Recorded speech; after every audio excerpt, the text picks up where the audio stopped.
Bonjour à tous. Ivano Isaya, bonjour. Vous êtes responsable grand compte chez Antenia. Donc pour resituer un peu, Antenia, c'est un éditeur de logiciels de gestion intégrée destiné aux compagnies d'assurance, aux mutuelles, aux courtiers. Plus concrètement, vous accompagnez vos clients dans leur transformation digitale, grâce notamment à une expertise de pointe dans les domaines de l'informatique, de l'assurance IRD, de la prévoyance santé. Vous êtes également connu pour assurer la transition entre les systèmes traditionnels et les nouvelles pratiques IT, phénomène qu'on voit vraiment se développer ces derniers temps. À ce titre, justement, Antenia a développé une solution logicielle adaptée au métier d'assureur. Est-ce que vous pourriez nous en dire un peu plus sur la nature d'un produit 100% digitalisé? Oui, bonjour à tous, bonjour Pierre. Tout d'abord en introduction, je pense que les propos qu'on vient d'entendre sont assez révélateurs de l'évolution à la fois des risques auxquels on est exposé aujourd'hui et puis des évolutions en matière de comportement. Donc la digitalisation des produits, c'est quelque chose qui est dans le langage commun, mais qui entoure beaucoup de choses. Donc la partie, on va dire, immergée de l'iceberg, c'est vraiment ce sujet qui tend à la souscription à 100% à distance en fait, de produits d'assurance, à tendre vers le zéro papier. Mais on a tout un tas de processus derrière qui sont moins visibles pour les consommateurs en général, qui concernent la digitalisation vraiment de l'ensemble des processus. On va aller vraiment de la conception, sans passer par du développement, à la gestion et attendre aussi vers des notions de self-care, pouvoir gérer et réaliser les actes de gestion à distance via des espaces dédiés à destination des adhérents. Et si on doit prendre un peu plus de hauteur, comment le digital répond aux problématiques du secteur de l'assurance? Est-ce que c'est devenu vraiment un outil indispensable pour pouvoir prospérer aujourd'hui? Alors aujourd'hui, on a deux problématiques globales. La première problématique, elle va concerner à la fois les assurés et les adhérents. Cette logique, on l'a vu se développer il y a une quinzaine d'années, principalement chez les néobanques. Les assureurs ont pris un petit peu de retard sur ce volet-là. Mais globalement, aujourd'hui, on ne peut pas nier qu'il y a une évolution à la fois des comportements et surtout des nouveaux risques à couvrir. On l'a vu avec les enjeux climatiques, mais on le voit sur tout un tas de domaines, que ce soit les nouveaux types de transport, les nouveaux types de risques. On a pas mal de sujets autour de l'assurance cyber ces dernières années, l'assurance climatique, on vient d'en parler. Donc il y a une nécessité vraiment pour les acteurs de l'assurance avec le grand A, donc à la fois les porteurs de risques, mais aussi les distributeurs, de pouvoir réduire leur time to market et avoir des produits qui vont être vraiment en adéquation avec les attentes de leurs adhérents et de leurs clients. Et donc on en vient à la deuxième problématique pour les acteurs de l'assurance, c'est de pouvoir rester compétitifs et d'avoir des outils en fait qui leur permettent à la fois de digitaliser la relation avec leurs adhérents, mais aussi avoir en interne des outils qui leur permettent d'automatiser leur processus et de répondre plus rapidement à cette évolution du marché et se recentrer aussi sur leur valeur ajoutée et leur savoir-faire. Et du coup, quels sont un peu les axes que vous identifiez principalement en matière de digitalisation dans le secteur de l'assurance?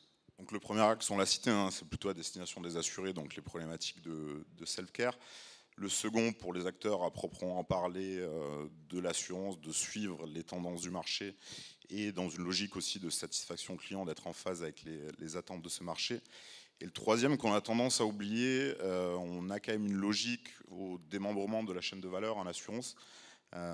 Sur un même contrat, on peut avoir jusqu'à 5-6 intervenants entre un porteur de risque, un gestionnaire, un courtier grossiste, un distributeur ou encore avec le développement du réseau affinitaire. Donc on voit vraiment qu'il y a une multitude d'acteurs aujourd'hui qui interviennent sur un même contrat d'assurance. Et pour nous, il est également indispensable dans un souci d'efficacité de pouvoir digitaliser ces processus-là. Du coup, si on se place du côté du prisme un peu assureur-assuré, quels sont les avantages réels, les gains qu'on peut espérer en ayant recours à cette digitalisation? Il y a un volet compétitivité, comme on l'a dit, donc ne pas se laisser dépasser par les attentes du marché. Il y a un volet de productivité, c'est d'autant plus important aujourd'hui, on est dans une ère où les sujets de bien-être au travail aussi sont de plus en plus prégnants. Donc l'idée, c'est au travers du digital aussi de pouvoir vraiment automatiser des tâches et dégager aujourd'hui l'individu sur des sujets qui auront une plus forte valeur ajoutée pour lui-même, mais également pour sa propre structure. On a une notion RSE, bien évidemment. Alors, le digital, il y a pas mal de controverses sur son impact réel sur l'écologie. Mais globalement, l'idée de tendre vers la dématérialisation, vers du zéro papier, c'est un premier pas. Et derrière, sur des problématiques plutôt de ce qu'on appelle aujourd'hui le Green IT, c'est à nous, en tant que prestataires, en concert avec nos clients, à faire les efforts sur ce volet-là.